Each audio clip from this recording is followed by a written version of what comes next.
Burnout 3 Takedown is the game that turned chaos into an art form. My name is OneHip, and thanks for clicking on this video. This is the third part in my retrospective series on Burnout, one of the most explosive and high adrenaline racing franchises ever made.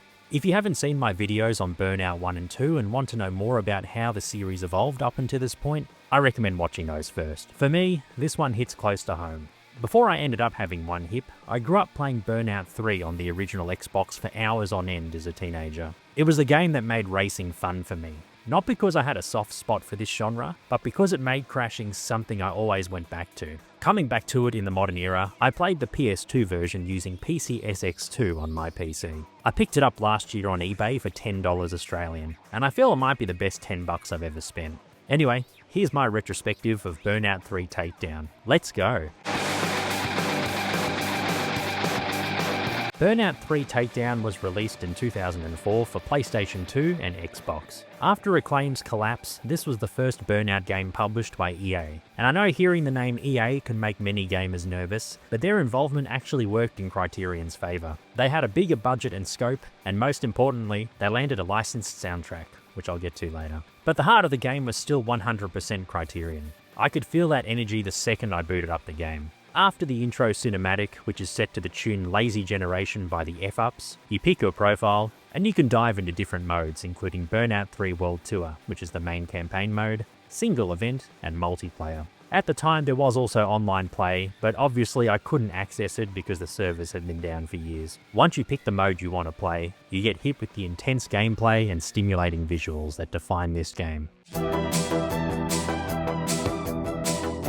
Burnout 3 completely transforms the series from your traditional street racer to a groundbreaking wrecking machine. Racing is still the core here, but now the focus is takedowns, hence the name of the game. You're encouraged to and are rewarded for smashing your opponents into guardrails, oncoming traffic, and whatever solid object you can find. Each successful takedown, as well as many other techniques from Burnout 2 and some new ones in this game, fill your boost meter. And seeing that cinematic slow-mo camera focusing on the wreck is ridiculously satisfying. When you make enough takedowns, you receive trophies for every milestone. For example, you get a new car for every 20 takedowns you do during the tour. This new mechanic changes everything. It's not just about being the fastest anymore, it's also about being the most dangerous. The AI is just as aggressive. There were moments where I felt like the hunter, and there were many times where I felt very much like the hunted. Your opponents fight back hard, and if you're not careful, you'll be eating asphalt or getting up close and personal with the bonnet of a big rig.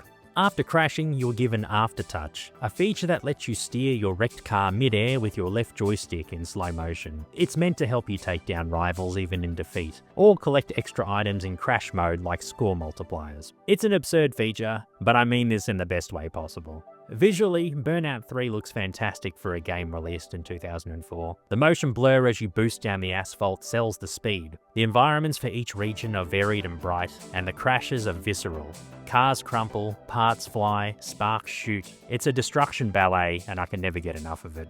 As expected, there's a heavy EA influence in the presentation. You'll see billboards for at-the-time current games like Need for Speed Underground 2, Battlefield Bad Company, FIFA 2005, and Tiger Woods PGA Tour 2005 plastered across levels. I feel it's a bit much, but back in the day, it felt normal. And surprisingly, it doesn't ruin the immersion. It makes the game feel like a time capsule. Thankfully, microtransactions weren't a thing in that era, so there's that too, I guess. While playing the game, you'll likely spend most of your time in two modes: World Tour and Crash.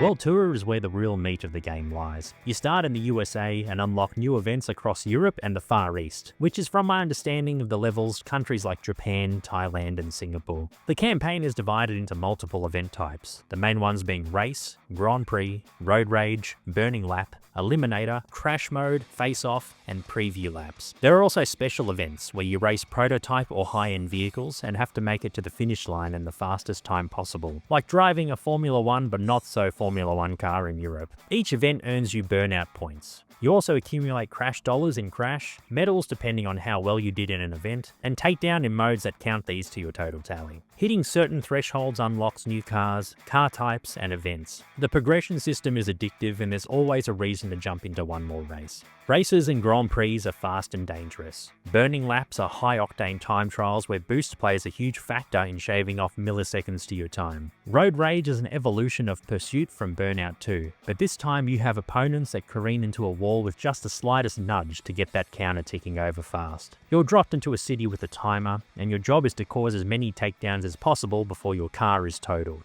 If you take down an opponent in a specific spot, you earn a signature takedown, which gets saved in your photo album. It's a cool collectible style edition that encourages experimentation, and you can track where these takedown areas are in the driver details menu if you don't want to discover them yourself. Crash mode returns from the last game, and frankly, it's better than ever. In Burnout 2, Crash mode was a surprise hit and something that I didn't think it had, as I never played it before the retrospective. In the third game, it's a full-blown addiction. There are over 100 crash intersections to tackle, each designed like a violent puzzle. Nail the right car at the right place at the right time, and you have a man-made disaster of truly catastrophic proportions. You earn medals based on the amount of destruction you cause, but now you also have a crash breaker. After your first impact, you can detonate your car to explode, sending debris and other vehicles flying. Pair that with aftertouch steering and being able to obtain collectibles if you have enough momentum, and you've got a highly replayable system that rewards both timing and experimentation.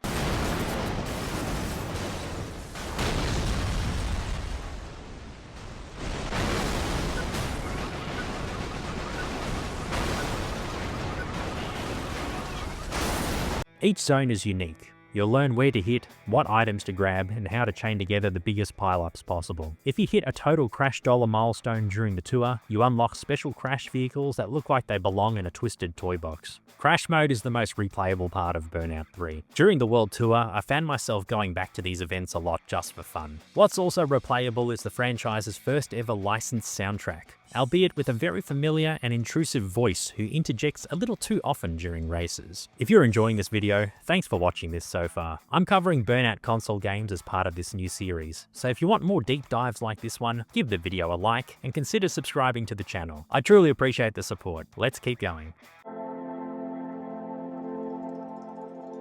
This is the first Burnout game with a fully licensed soundtrack, and it's a banger. EA have always been great at curating playlists for their games, and this one absolutely shines like many of their other titles. EA Tracks brought in artists like the Ramones, My Chemical Romance, Yellow Card, Fall Out Boy, Franz Ferdinand, and many more. It's early 2000s pop punk and alt-rock energy, as well as some rock throwbacks, and it fits the gameplay perfectly. You're also introduced to DJ Striker, who talks over the music between races and in the main map to tell you about happenings around the map, as well as some events coming up. Crash FM, kind of like the 4th of July. There's sparks, there's flames, they're shooting off the ground every turn on this intense downtown race. He's a polarizing figure. Some love the energy, others wish he'd just shut his mouth and let the music play. Personally, it bothered me a bit after a while. There were many times where I was listening to a cool song and suddenly it stops and he jumps in to tell me something like Silver Lake is the home to some kind of fish, but I get what Burnout 3 was going for. Well, looky here, you've earned your right to go head to head.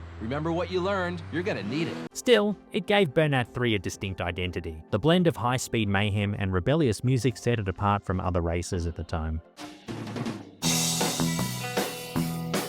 Burnout 3 Takedown isn't just a good sequel. To me, it's the pinnacle of the franchise. I would go as far to say that this is not just one of the greatest arcade races ever made, but probably one of the greatest video games of all time. It's a big call, I know, but I really feel this way about the game. It took everything from Burnout 1 and 2, high-speed racing, boost mechanics, and crash chaos, and fused it all into one stylish, aggressive, highly replayable, and unforgettable experience. It's one of my favorite games, and I go back to this one several times a year to relive my youth and to also play something that doesn't demand a lot from the player and which also respects your time. It became a blueprint for arcade races moving forward. Many fans still consider it the best in the series, and it's very easy to see why. Road Rage became an iconic mode, Crash mode reached new heights, and the Takedown mechanic became a genre-defying innovation that would follow through with the rest of the Burnout series. The lack of microtransactions, the focus on gameplay, and the sheer amount of content make it feel more complete than most modern racing games. And it's a testament to how much love was put into projects like Burnout 3. The game was, and still is, a masterpiece, and I would say it is essential for your PS2 or Xbox collection.